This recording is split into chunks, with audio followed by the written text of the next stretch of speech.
Hello, friends, and thank you for joining me on the Finding Elevation podcast. I'm your host, Lisa Thompson. I am a mountaineer. I've coached hundreds of aspiring mountain athletes to reach their goals.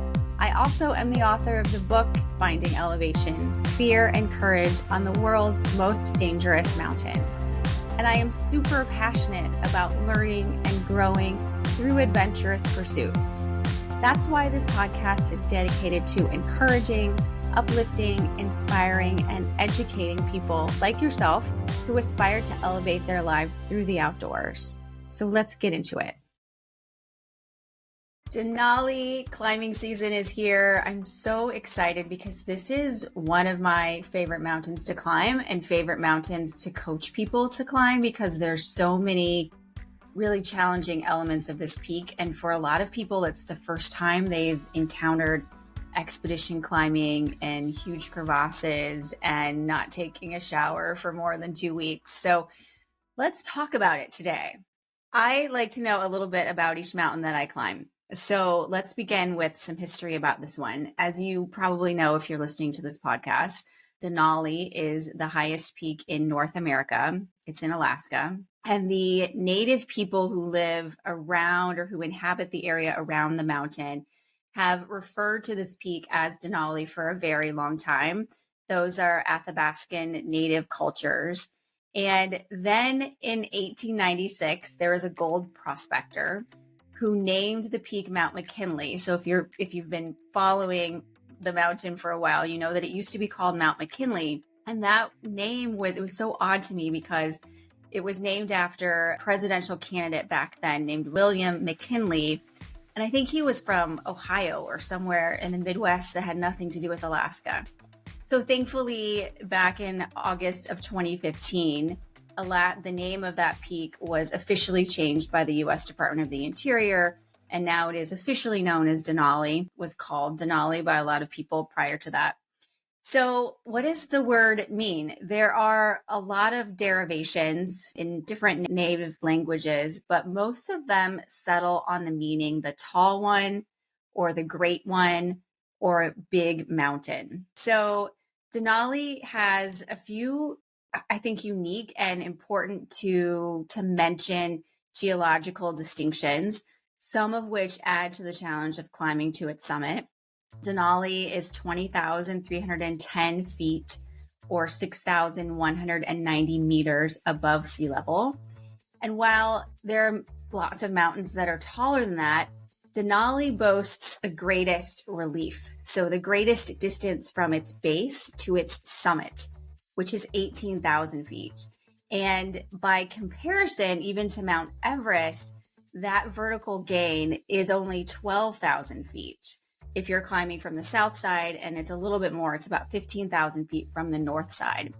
So there are some people, if you were using this absolute scale, that will say that Denali is technically taller than Mount Everest. That is to say, there's more elevation to gain on Denali than there is on Everest. But that really gives you a sense, I think, of how big and how serious this mountain is. I remember the first time that I saw Denali, I was working in Alaska. That was part of my territory. And I was super excited to travel there. And I knew that seeing Denali was pretty rare. It's kind of elusive, like Mount Rainier is here in the Pacific Northwest. And I remember driving towards it, and there was a point on a bend in the road and a point where I could see it. And I just was like totally floored by how massive this peak is. Another funny story, when a few years later, still have the same job that takes me to Alaska occasionally. And I remember saying to one of my customers, yeah, I'm training to climb Denali. I'm going to come back this summer and give it a go. And this was, sort of a typical Alaskan guy who was sort of, gruff, man of few words, had a beard.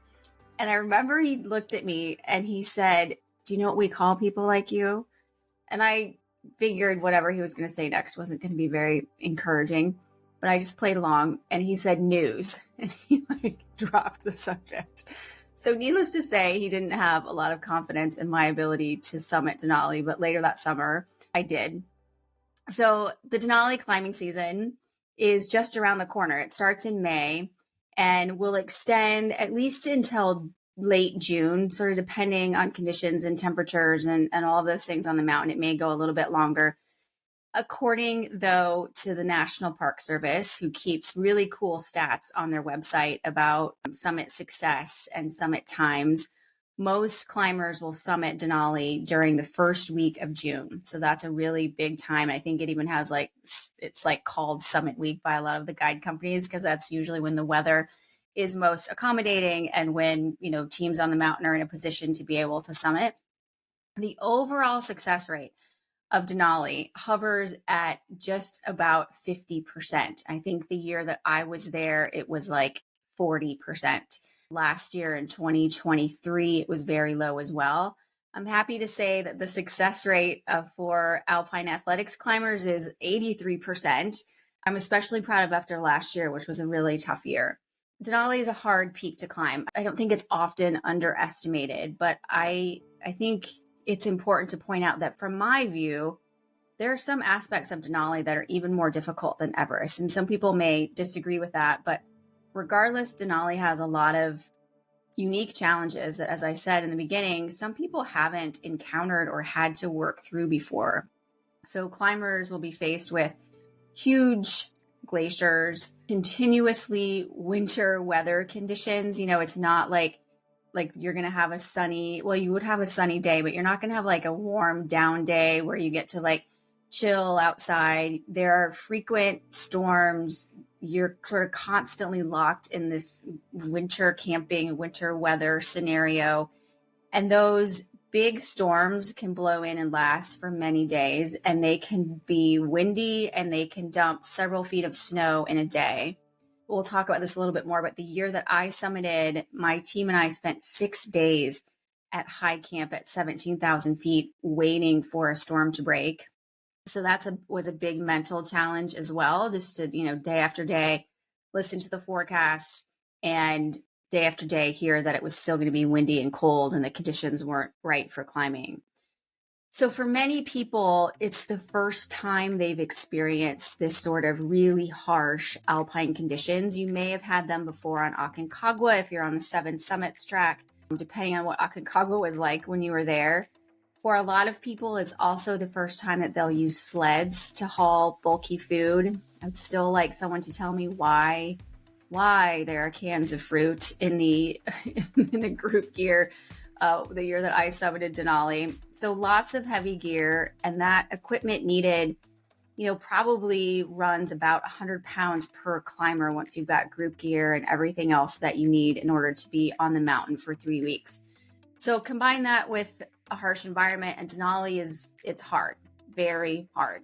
So my job is to ease some of that for you, to coach climbers, to share information in this format so that hopefully you learn from the mistakes of me and of other people that I've worked with, and your climb up Denali is a little bit easier. So most climbers will attempt the West Buttress route far more than any other route on Denali. That West Buttress route was put in by Bradford Washburn in 1951. And today that's the standard route. If people say they're climbing Denali, there's 99% chance that that's what they're going to climb. I don't know if it's still like that. It's been several years since I was there, but it's a quirky little town. In fact, I recall that the mayor was once a cat. So funky little quirky town. I think it's gotten more touristy as cruise ships go there now. But regardless, that's where your climb will start. And you'll begin by flying a small plane from that town to the Kahiltna Glacier. And that flight is short, it's gorgeous. Some people take just the flight and land on the glacier for a few minutes just to get a sense of what it's like to be on the mountain. But if you're a climber, be prepared for that flight to be canceled or delayed due to bad weather, which is very common. So begin practicing patience before you even leave Talkeetna. When you finally get to the Kahiltna Glacier, you'll land at base camp. That's at 7,200 feet. And chances are you won't sleep at base camp. Most of those flights go out during the morning, maybe early afternoon. But as weather conditions, deteriorate and become less stable, those little flights don't take off. So more than likely, you'll land in the morning or early afternoon at base camp on the Kahiltna Glacier. And then you may cache some things, you may bury in the snow some food or some things to have when you return, but more than likely you will just start straight away walking towards Camp 1. And this sort of one thing that Denali is known for is this first section of the route, because you actually walk downhill. That's the first thing you do when you start climbing on the West Buttress route. I promise that you will not appreciate this on your return as good as it will probably feel to start off your climb. You will not appreciate coming up that hill, which is called Heartbreak Hill, when you get back. I remember the year that I climbed, actually, I think it was 2012. We were just rushing because we knew we were close to the cutoff for the last flight of the morning. And so moving as fast as we could, having been, totally beat up by the mountain for the past 3 weeks. And I remember being so hot going up that hill and still had, my climbing pants on and probably, long underwear, and the base was so hot. And all I could think about was lemonade, which of course I didn't get for several days after that point, but it is well named Heartbreak Hill. So you're still on the Kahiltna Glacier as you make your way from base camp to Camp 1, and it's a glacier, so it's heavily crevassed. So you'll be roped up from the very beginning. You probably will be wearing snowshoes. Some teams, private climbs will sometimes allow their guests to ski, which is a great option if that's something you can do. You will certainly, no matter what, be dragging a sled. And I spent a lot of time, I was really worried. I mean, at this point in my life, I probably weighed 115 pounds. And I was very worried about the combination of the sled and the backpack and, whether I would be able to carry that at a pace that allowed me to keep up with the rest of the team. So I kept reminding myself that those first few days were the absolute heaviest that my sled and pack would be. The combined weight, like I said, is probably around 100 pounds. So keep in mind, that's the heaviest it will ever be. And it's also the easiest, the flattest terrain you will encounter. There's just some gentle hills as you go from base camp to Camp 1. In fact, you gain maybe like 400 feet or something. It's not a lot of elevation gain on that first day. And the distance is pretty moderate, like 5.5 or 6 miles. Some teams, and this depends on sort of the team, the lead guide and dynamics, and as well as the time that you arrive at Kahiltna Base Camp. But some teams will camp about halfway between base camp and Camp 1. And if you do that, that's called half camp. So you eventually make your way to Camp 1. And once you get there, you'll most likely move the very next day up to Camp 2, which is 11,200 feet. When I was there was actually an earthquake that occurred when we were at Camp 2. And it was just a reminder that the mountain is in charge. And you were sort of in this realm of the mountain and the weather being in control of the situation. So be prepared for anything. Getting from 1 to 2, there's decent elevation gain, like 3,200 feet over about 4 miles. So a lot of your training hikes should have replicated that, but it'll take a good 6 to 8 hours to get there with those heavy packs and sleds. And then after Camp 2, most teams will start this process of double carrying, which means that you carry half of your gear or some part of your gear to the next camp, and then you bury it or cache it. And then you return to that original camp to sleep. And then the next day, you, along with the remainder of your gear, move to the higher camp. And so this greatly reduces the amount of weight that you have to carry every day. And that's why I say to remember that those first couple of days are when your pack and your sled are going to be the heaviest. It's also worth noting that it can be very hot on the mountain. Like I said, when I was on my way back to base camp, it was excruciatingly hot. You sort of feel like you're in this, bowl that's just baking you. And so most teams will elect to move during the night because it's cooler, it's much, easier to manage temperatures, and also because The glaciers are much more stable. So snow bridges are more stable when it's cold. And there's, 22 hours of daylight in Alaska in the summertime. So it really is a good option to be able to move at nighttime if that's what works for you and your team. One of the things I remember, the features to me of Denali, were that most camps were situated right at the base of a hill. And so Camp 2 is situated at the bottom of Motorcycle Hill.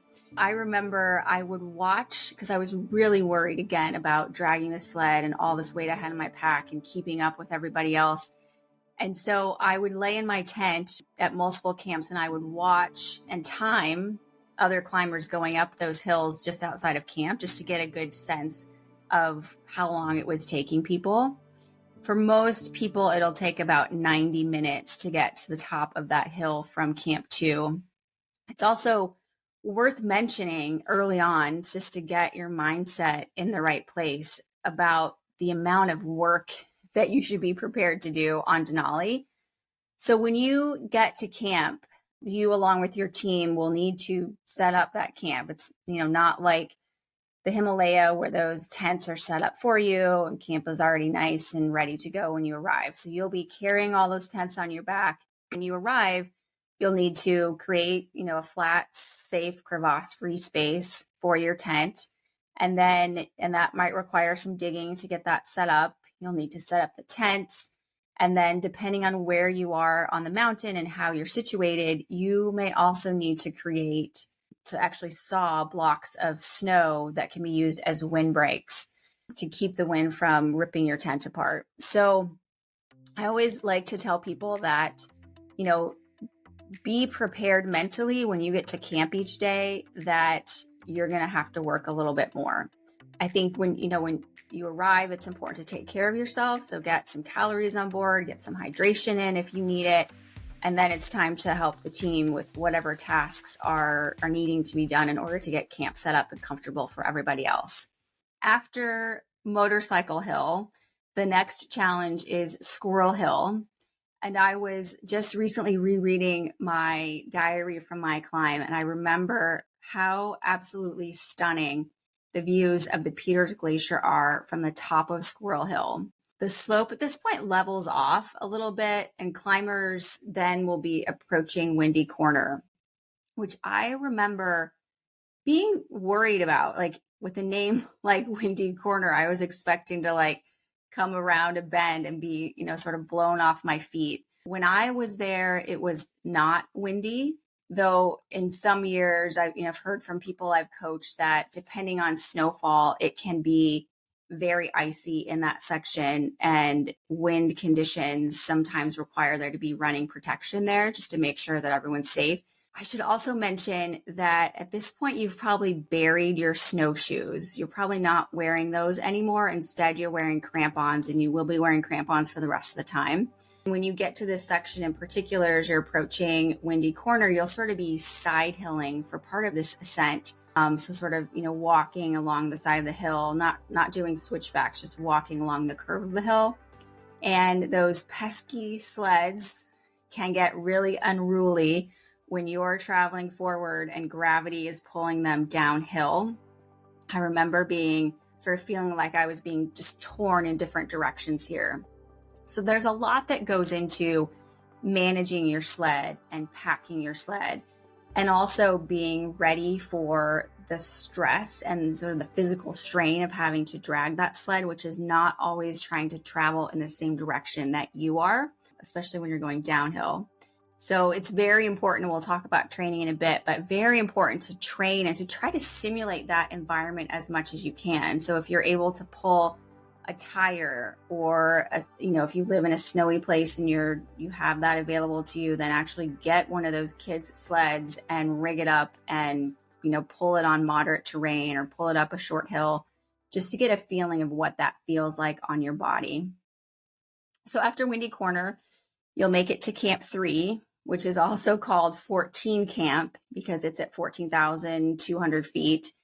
And this is a busy place because a lot of teams will sort of stage here and wait for weather to improve or to be stable enough to go higher. And so there's a lot of teams waiting out weather. There's also descending teams that might spend the night there. I felt like when I was at 14 camp, it was sort of like a big grocery store because there are a lot of descending climbers who were trying to get rid of all their extra food or even gear in some cases. So you might, if you have the time, it might be worth some bartering to upgrade your food situation if you're getting tired of eating the trail mix or the beef jerky that you brought from home 2 weeks ago. It's not uncommon for teams to hang out here and just wait out storms if those are happening higher on the mountain. And this is where 14 camp is where the Park Service stages rangers. So if there's a rescue that's needed or help that's needed, those rangers spend the season, they alternate in and out, but they have a station set up at 14 camp. So it's a very busy place. 14 camp is also where you're going to say goodbye to your sled for a few days.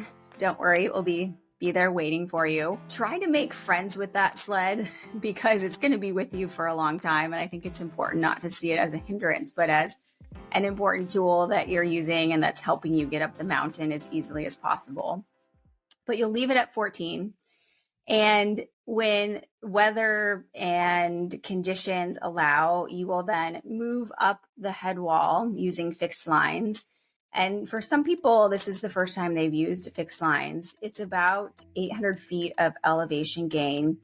And depending on the time of year and just the weather that year in particular, the head wall can be icy, especially in late season.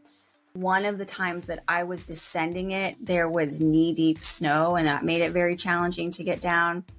So like a lot of things in the mountains, we have to be ready for anything. If conditions are good and the route is good going up the fixed lines, it'll probably take you about 3 hours to get from 14 camp to the top of the fixed lines where there's a nice little flat spot. And remember, you're double carrying now. So you'll make that trip 2 times as you start to get your gear up the mountain. And then beyond the top of the head wall, the next section of the route is a ridge. And I have to say that I was a bit underprepared for this part when I was there.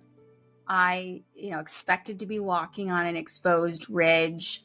And the year that I was there, for me with a heavy backpack, there were, several parts where it was almost necessary to scramble. There were a lot of icy sections. One of the times we were walking along the ridge, it was super, super windy.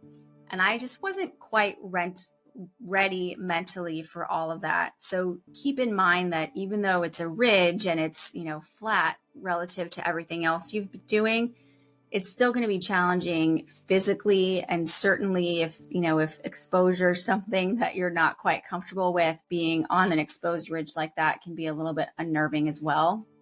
But it's relatively flat. That ridge gains 1,000 feet of elevation. I remember there were some parts where with a big pack, it was a little tricky to get around rocks and things like that. So not easy to get across that ridge by any stretch. But eventually you will make it to the next camp, which is 17 camp. This is the highest camp on the mountain.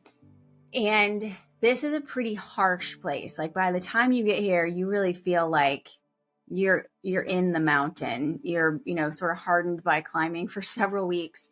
Your food is, not exciting anymore. It's very cold, very windy. You're not really able to get out of your tent very much. And like I said, that I summited, my team and I spent 6 days there. We were the only team that was at that camp for that long, for that during that period of the season. And we would see many teams come up from 14 camp, sort of check out conditions and, have a discussion about whether they should stay. And then they all went back down. So it was really unsettling, I think, to think we were sort of, once we were there, we weren't going to turn around and go back to 14. So we just stuck out days of winter, blowing wind and snow and really tough mountain conditions. But in the end, we were in a perfect position to summit. But the point is, be ready for a lot of downtime and just remember that the mountain is in control. I know that I spent past the time there thinking deciding how many unique words I could make from the phrase, the North Face, which was written on the side of my tent. That was how I passed the time. So you're really just waiting at high camp. You're just waiting for the right conditions to attempt the summit. And then finally they will be right, hopefully. And on that summit day, you should be ready for at least 12 hours, maybe as many as 16 hours to get to the summit and then back to camp, to high camp at 17.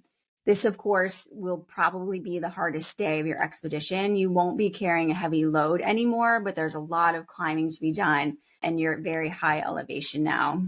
So from camp, you will cross a flat section of the glacier and eventually gain the slope to Denali Pass. This section is called the Autobahn after, I think, an accident involving some German climbers. And there have been several accidents that have occurred here. So you obviously want to take care and use the running protection. This, again, can be hard blue ice, or it can be deep snow, or anywhere in between. So it's probably the most dangerous part of the route, I think, in terms of accidents, is the Autobahn. And then once you're past that, you'll reach Denali Pass. So now you're just a few thousand feet below the summit. And after that point, it gets fairly flat, and you'll reach a section called the football field, which also can be windy and icy. I remember I accidentally dropped my mitt there while I was trying to put it on. Don't do that. And I'm so grateful that it was so close to being blown away, and I stepped on it with my crampon foot, which is just a reflex, but at least it saved my glove, because my climb would have been over if that mitt had flown away. So once you make it to the football field, a lot of teams will drop their packs here because you're very close to the summit. You'll just take what you need to, parka, bottle of water, maybe a little snack, something to take a photo. And then you'll go up the final slope, which is called Pig Hill. Not sure where that name came from, but I remember deep snow here. And I also remember thinking, like, I was very tired, and it was exhausting to get up, even though it was a moderate hill. It was exhausting to get up there. So weather, needless to say, huge factor on Denali. As you've heard me say, conditions can vary in many places, from deep, deep powdery snow to, rock hard blue ice. And you sort of never know what it's going to be until you get there. But it's important to be mentally and physically prepared for all of those things. The other thing that I think sets people apart and contributes to success, whatever success means to you, on any mountain really, but I think it's especially important on bigger mountains like Denali, and that is self-care. And we'll talk about fitness in a minute, but self-care means taking care of yourself, not letting little things like blisters go. It means eating when you don't want to stay ahead of the calorie curve. And it's really crucial on Denali because you're far away from definitive medical care if you need it. Whereas on Everest, there is an ER at base camp if you need it. And there usually are EMTs and OR docs at 14 camp. But it's still up to each of us to look after ourselves and to make sure we're contributing positively to the team. So my tips around self-care, the first one, I think Forrest Gump said this, is take care of your feet. It is especially important lower on the glacier, where you'll probably be sweating, and that makes it more likely for you to get blisters. And if you train with me, you will make sure that you've tried your boots on, you've worn them, you've put a lot of miles on those boots before you head to Alaska.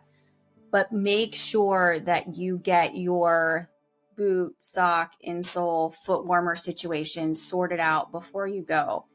And especially early on when you're likely to sweat, if you get a hot spot, you have to take care of it before it turns into a bigger deal, because a blister has ruined Denali dreams many, many times. So take care of your feet. I like to use a rotation of 2 sets of socks for most of the climb. So what I will normally do is put the sock, I don't want to say clean socks because nothing's going to be clean, but put a pair of socks on that you didn't wear during the day, put those on at bedtime, and then put the damp socks. I can get them to dry, mine to dry in the bottom of my sleeping bag, but I know other people who maybe have sweatier feet aren't able to get their damp socks to dry if they're in their sleeping bag. So test this out and figure out what works for you. The theory with not putting them in your sleeping bag is that they're just not going to be enough air to circulate and get them to dry. So putting them outside of the tent, though it's colder, will be warmer. And then I always reserve a pair of clean and often brand new socks for summit day when warmth really matters and I'm, feeling pretty beat up by the mountain. And there's something about putting on a fresh new pair of wool socks that feels really nice. So take care of your feet is tip number one. The other thing that's important is to not compete. I see this just again and again on a lot of mountains, but it's just you and the mountain. It doesn't matter if somebody gets to camp 10 minutes before you do, or if someone is carrying 10 more pounds than you are. As long as you're contributing in a positive way to your team, you're doing your job. So keep the intensity low. Don't, contribute, but don't be digging extra holes in the glacier for fun.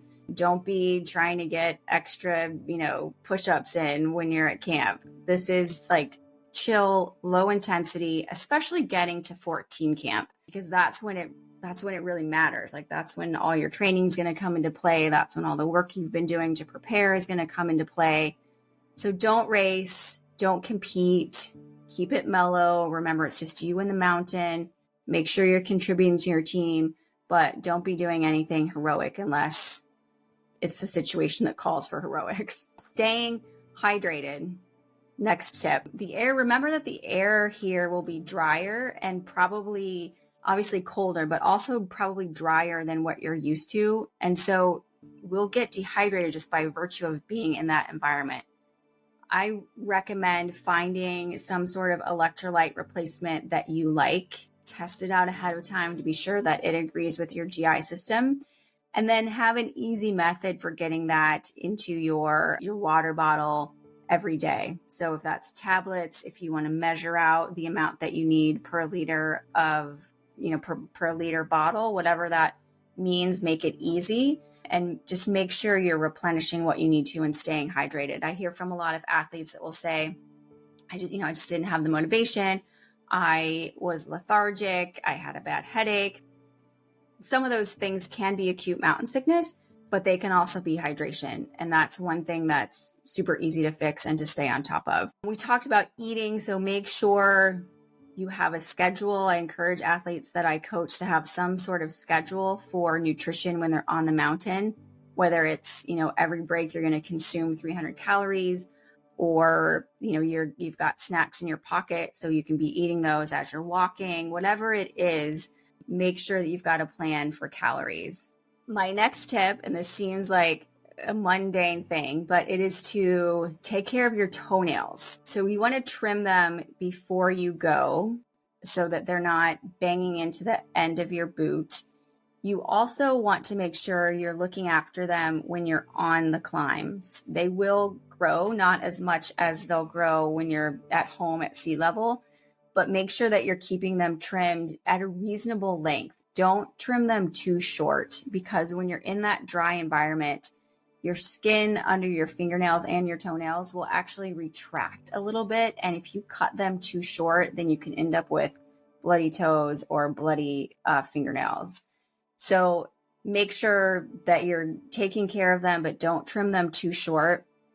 I will usually take with me like a little thing of Neosporin or Vaseline. And if I start to get just from being in a dry environment, if my fingers start to split a little bit, I will make sure I'm putting that ointment on there, especially at night.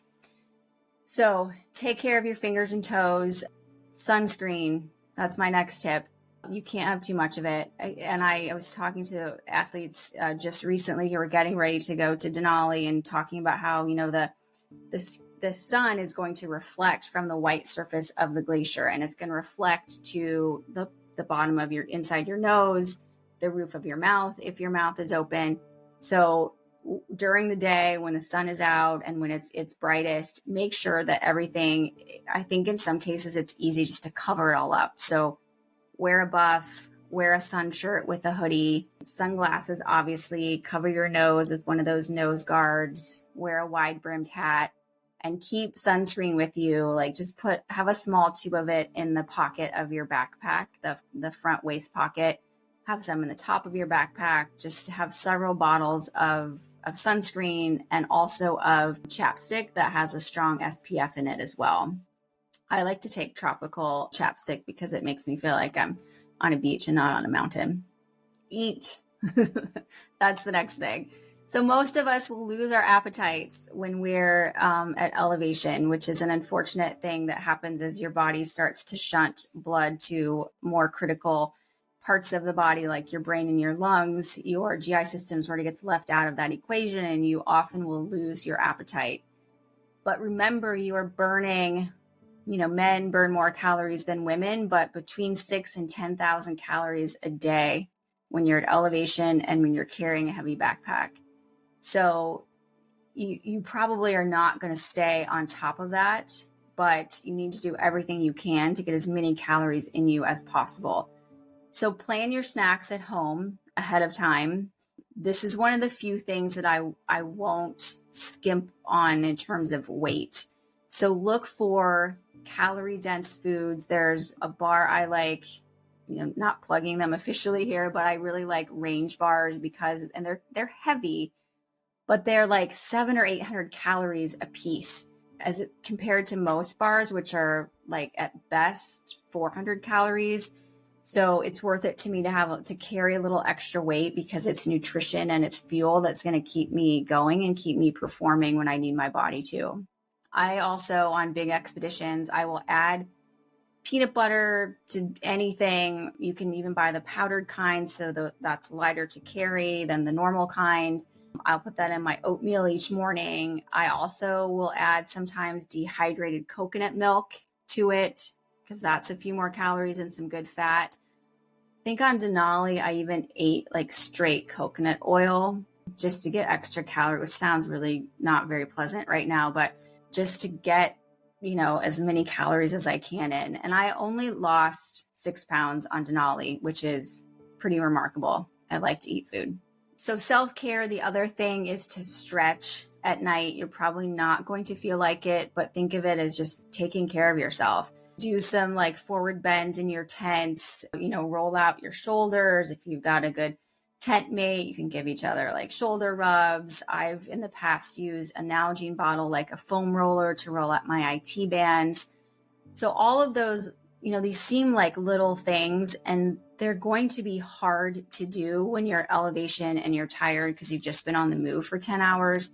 But cumulatively, all these things add up and are what put you in a better position to summit when it counts. When you're in your tent at night, keep in mind, this will be very obvious, but anything that's not in your sleeping bag will freeze. So if there are things that you don't want to be frozen when you wake up in the morning, like contact solution, like snacks, like wet wipes, like your pee bottle, all of those things should be in the sleeping bag with you.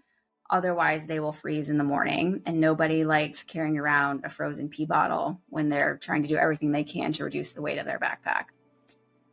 I also like sleeping with my boot liners on my feet and with my boots in the bottom of my sleeping bag, inside the bag, so that I don't have to put warm feet in cold boots when I get up in the morning. It also saves me a little bit of time if my boot liners are already on.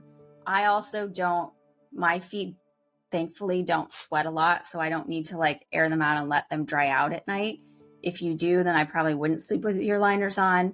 But if you can do that, I think it keeps your feet warm and it saves you some time in the morning. And then having your actual boots, like knock all the snow off of them and then put them in the very bottom of your sleeping bag, and then they'll be warm in the morning. And then when you start climbing, your feet will be warm and you won't have to expend the extra calories to get them warm. I also like to keep a list. I'm a very organized person. So I, on Denali and on other peaks in the Himalaya, have felt like I had stuff just stashed all over the mountain. And to give me some peace of mind, I would just make a list in my phone of where I had cached something. So what elevation and what I had left there. So I knew that my trekking poles were at the bottom of the head wall, and I knew that my helmet was at Windy Corner. And that just helped me like keep track of things and be a little more in control of what was going on.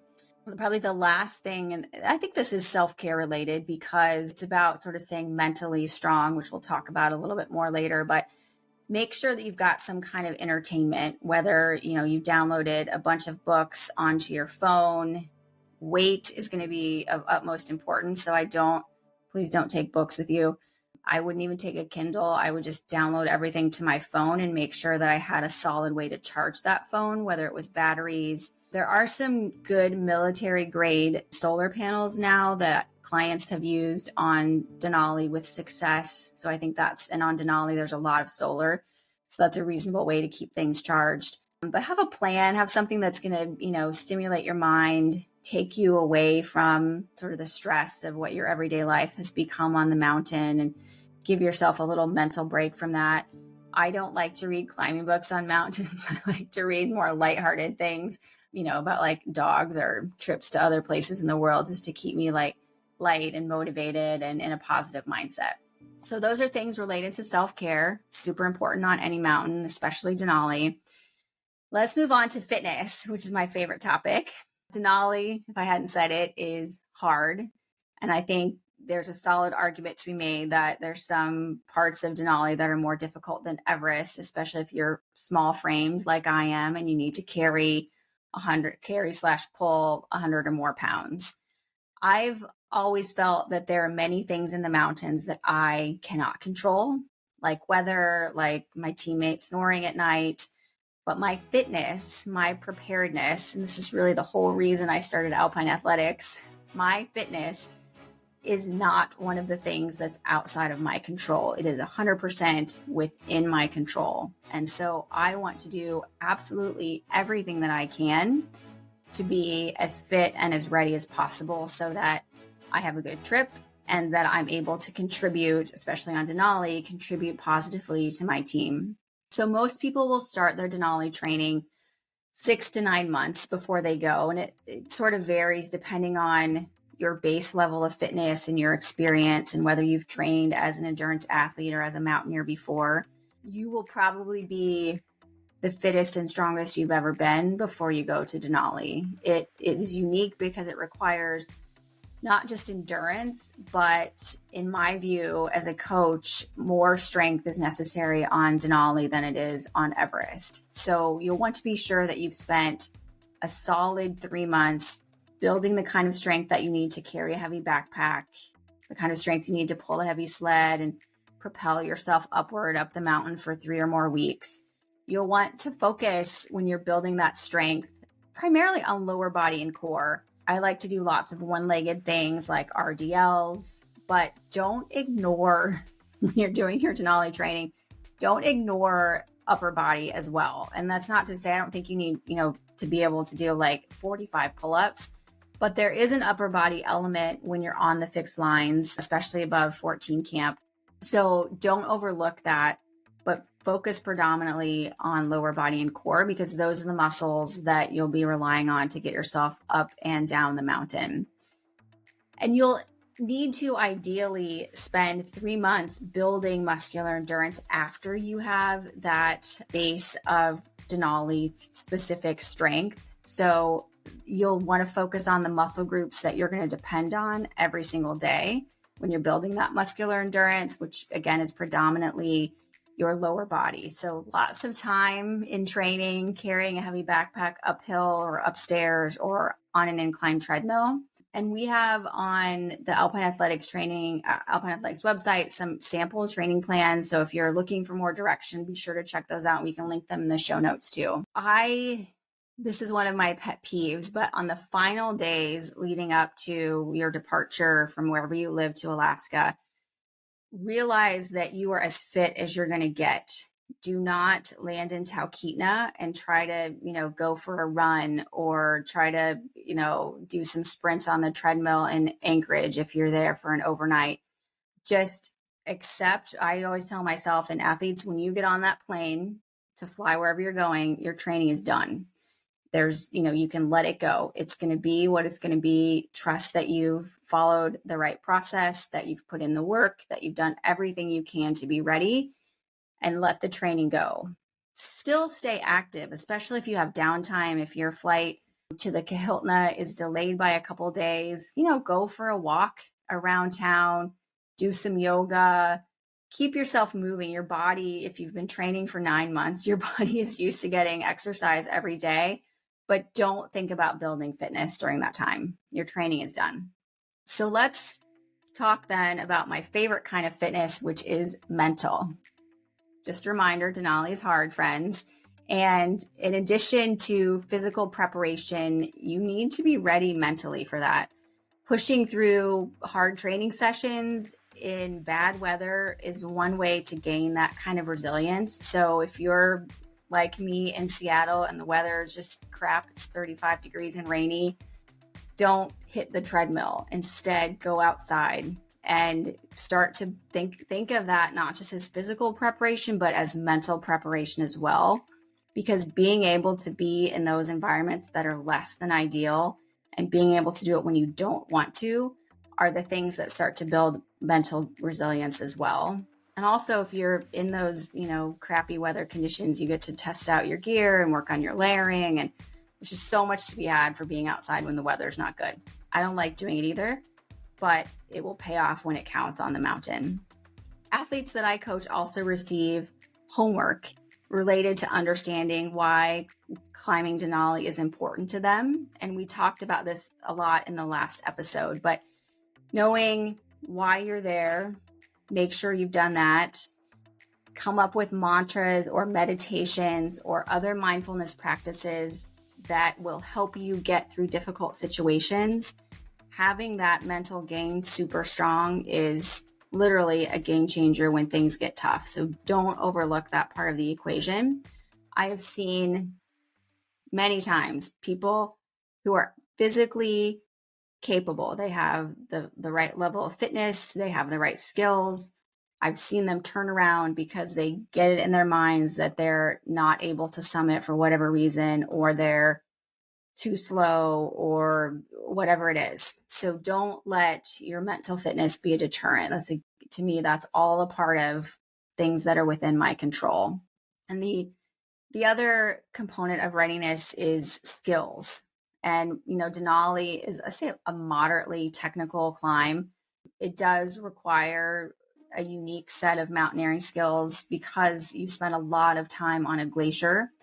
So ideally, you should be really well acquainted with crevasse rescue. You should have, taken courses ahead of time, practice that ahead of time. You should be comfortable with winter camping skills. So just, all of the little things to keep your gear as dry as possible, as organized as possible, melting snow, cooking food in a tent, all of those things need to be sorted out and nailed down before you go. And I've, coached people who have traveled to Colorado over the winter and done some winter camping. You can do winter camping here in the Pacific Northwest over a couple long weekends just to get all those things really ironed out. And doing that ahead of time allows you to be more efficient on the mountain, allows you to better contribute to your team, and it reduces some stress because those things are just second nature. It's not stressful to try to light the stove. It's not stressful to have where all your gear is and how it's organized. If there's a snowstorm, you know what clothes to put on to wear, and you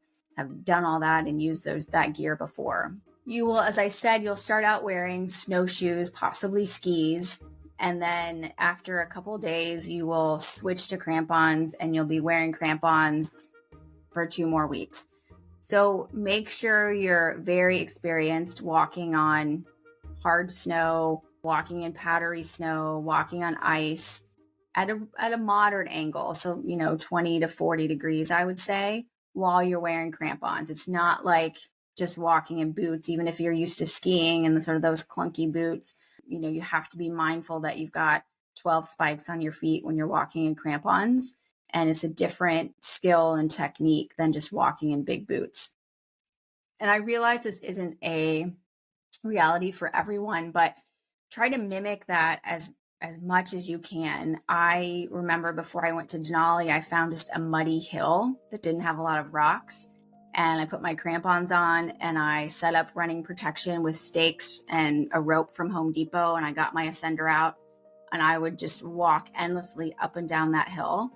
I got a lot of funny comments from people, but it made me very comfortable using running protection, passing by those anchors and walking in crampons, going uphill as well as downhill while on those slopes. So be creative, think about what you've got available to you, and put your ego aside for a little bit. And if you need to go to a local park and set up a sort of a running protection circle and like go through that with your ascender, do that, because it's totally going to pay off when you get to the mountain when it counts. And those people giving you funny looks at the park, you'll never see again anyway. The last thing about skills is just being able to comfortably and efficiently, that's a really big thing, efficiently move in alpine terrain day after day. So just being able to walk in crampons, being able to, if that switches to ice, being able to move efficiently on that terrain. Ultimately, it makes you more efficient. If you've practiced these skills ahead of time, it makes you more efficient because you will expend less energy doing those things. And you will also be less mentally stressed about it because it's just second nature. Walking in crampons should be just like walking, I don't know if it's quite like walking in tennis shoes, but it should feel like second nature to you so that you're not expending physical or mental energy that you don't need to doing those things. And that allows you, then you're going to recover faster overnight because you're less depleted by the work you did during the day. So spending the time, as I said, any athlete that I work with, part of their training plan is to work on these skills so that they're ready to go as soon as they get to Talkeetna. So let's talk next about gear. If you're climbing with a guide company, you'll receive a comprehensive gear list from them. So use that as a guide. I like to also search around on the internet for other companies' gear lists because sometimes there's tips or little unique things that I think might be helpful. So, do some internet searching too and see what you can come up with that works for you. Obviously follow what your guide company is recommending, but don't just use that solely. See what else is out there for you. Before you leave home, make sure that your crampons are in good shape. So all the points are sharp. They fit appropriately on your boots and out of their size for your boots. And, you've put them on before, how to get them on efficiently while sitting down. You're not going to be sitting in a chair while you put your crampons on. So sit on the floor, sit outside in the grass and put them on. If they're not sharp enough, or if you've walked with them on rock for a while, then you're going to want to file them at home using just a manual file. And there's internet videos about how to do that. And I mentioned this before, but this is worth mentioning again because it's a big deal. Make sure you sort out your insole, sock, foot warmer, boot combination ahead of time on training hikes so that you're confident you won't have blisters. I would still have a plan if you got them, but you should have been able to successfully wear this combination of footwear without getting any blisters. I get a lot of questions about heated footbeds and heated gloves and whether or not it's worth it. And I am normally a pretty solid gadget person, but I tend to shy away from those gadgets where on the mountain where there's not a solid plan B if they were to fail. So if your plan was to use Hotronics, for example, and for some reason they stopped working and you didn't have a plan B that you could easily put into place, which you probably will not, then I don't think it's worth it to use those gadgets. I do think that heated gloves in particular have gotten better in recent years, but I still tend to just go old school and use heated, or use chemical hand warmers because I know they're going to work. I would love to hear stories of people if they have, good stories about using technology and heated footbeds or heated gloves, because I'm a little bit on the fence. I think it's gotten better in recent years, but I think that unless there's a really solid plan B that you can switch to in a second, if plan A fails, then you can get into trouble.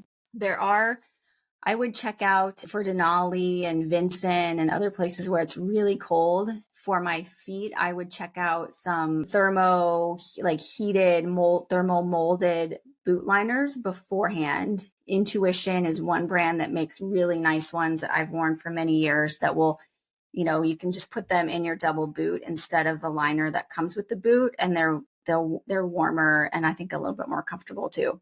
Also, with regard to gear, practice putting your harness on over your boots and your crampons. Practice doing that, being in a cramped space, sitting on the floor, just like you'll do it in your tent. Do it with gloves on, like first, get it sort of down without gloves, but then put your gloves on so that you're really mimicking what it's going to be like in the mountain. Do it in the dark with just a headlamp on. Do it in a hurry. So try to mimic all those situations as well as you can. Also have your gear super well sorted out and know how to use it. Especially on Denali, where weight is such a big deal, don't carry any more that you need. Know where all of your personal stuff is when you're packing and when you're moving. Know where your part of the group gear is when you're packing your sled and packing your backpack. Just make sure that you've got everything well sorted and well organized. To me, that's a big part of being efficient. I like to organize my gear by functions. So on expeditions where I'm joining or I'm eating with the team in a dining tent, I'll have a small stuff sack that has all the things I need for eating in it. So cup, bowl, spoon. If I'm having a hot drink, that mix will be in there. There'll be some hand sanitizer in there. And I'll, clean that stuff after each meal, put it back in that stuff sack, put that stuff sack in a certain place in my tent. And then I just grab that and I'm ready for the next meal. I also don't like being late for meals. So I don't want anything to get in my way of eating. And I'll have a similar stuff sack for bathroom stuff and keep that in a certain place in my backpack when I'm on the move and in a certain place in my tent when I'm in my tent. So speaking of bathroom stuff, let's talk a little bit more about that. So the Park Service will issue each team a clean mountain can or a CMC, and that will serve as your container for poop while you're on the mountain. It's lined with a biodegradable bag, and when that bag is full, usually the way it works that whoever topped it off gets to tie it and then throw that bag in a designated crevasse. And there's certain crevasses that the Park Service has designated for that use. So that's sort of how that works. Someone each day gets to carry the CMC on their sled. So that's sort of part of the group, trade-off. Everyone gets a day. For people with periods, there are a couple of options to consider and how to manage that. It's not uncommon for your period to happen when you're climbing. I've had mine happen out of cycle when I was on a mountain, totally unexpectedly. I've had that happen a couple of times. We talked about those details and options in a separate webinar. So I will link that in the show notes, but don't, for people with periods, don't overlook this and don't say, well, I'm not supposed to have it during the time I'm on the mountain, so I'm not going to bring anything with me or have a plan, because it may still happen. I also want to talk in the time we have left about one of the most unexpected challenges for me of climbing Denali in particular, and that was coming home. So as I mentioned, I was rereading my journal from Denali to prepare for this podcast. And like most people, I was super excited to get home and to see my friends and to share my experience with them. But when I got there, when I got home, I found it really hard to be around people. I remember, in fact, being at the beach. It was, beautiful July weather in Seattle, and being at the beach, and my friends were talking about normal things like what restaurants to eat at or TV shows or whatever. And it all just seemed so insignificant to me. And I felt the same at work. I wrote in my journal that I think when you spend 3 weeks mostly thinking about eating, drinking, breathing, and pooping, everything else seems underwhelming and less important. So I had a really hard time transitioning back to normal life. And at the time, I didn't realize that this is totally normal when you have some sort of peak experience. So this is called the letdown effect. And it's actually like a defined thing that happens when you've just put all your effort into something and have had this like 10 out of 10 experience. And so I talk about this again in another webinar, which we can link. That webinar is called Summiting the Mind. But it's important to know that this is normal. I think it's important to acknowledge if this is what's happening for you, acknowledge that it's what's going on, and find friends who you can talk to. And this is really important because even my closest girlfriends who are not climbers, had no understanding of what I was talking about. And so, today I have a couple of really good friends who are also climbers, and we just sort of can call one another up and have these conversations because we get it. So really I would think before you go about who that person might be for you when you get home, because non-climbing friends and family probably will not understand. I think practices like journaling can also be really helpful. You're probably very in tune with your body, having trained for many months and now having climbed for several weeks. So moving can be important to sort of just get that energy going and, move somewhere else. For me, I don't always know that this was the healthiest approach, but I would set another goal right away, which gave me something else to focus on. As I said, I think you need to have a little space. Now I'm saying this with a little more wisdom, have a little space and have some time to like reflect on what just happened. But it is helpful for those of us that are very goal oriented to have, another thing to start thinking about and preparing for. Also, I think it's important to protect your story. You get home and everyone wants to know how your climb went, and maybe it wasn't that great. Maybe it didn't go the way you thought it would, or maybe you just don't want to talk about it, and that's okay. So, don't feel obliged to share more than you're comfortable sharing. I closed my journal for Denali with one of my favorite quotes. In fact, I wanted this to be the opening quote of my memoir, but we couldn't get the rights for it. So I'll just say it here. It's from Winnie the Pooh, which I love. So always remember that you are braver than you believe, stronger than you seem, and smarter than you think. Love that quote. So in closing, we'll link a bunch of stuff in the show notes, but Denali is an incredibly demanding peak, an incredibly demanding challenge, and therefore also incredibly rewarding. And I, coached many people, including myself, and I know that with the right preparation and a strong mental game, it is absolutely achievable. So best of luck to all of you if you have Denali aspirations. And if you have other questions, please let me know. Thanks for listening to this episode. If you have questions or tips or things that I didn't cover that you'd love to hear about, please reach out. I'd love to hear from you. Thank you. Thank you for listening all the way to the end. If nothing else, you can say that you completed one thing today. All of the resources, products, and guest information that we shared can be found in the show notes, so be sure to check those out. You can also find out more about me and what I'm up to at lisaclimbs.com and at alpineathletics.net. And if you enjoyed this show, please subscribe and share it with a friend. Cheers!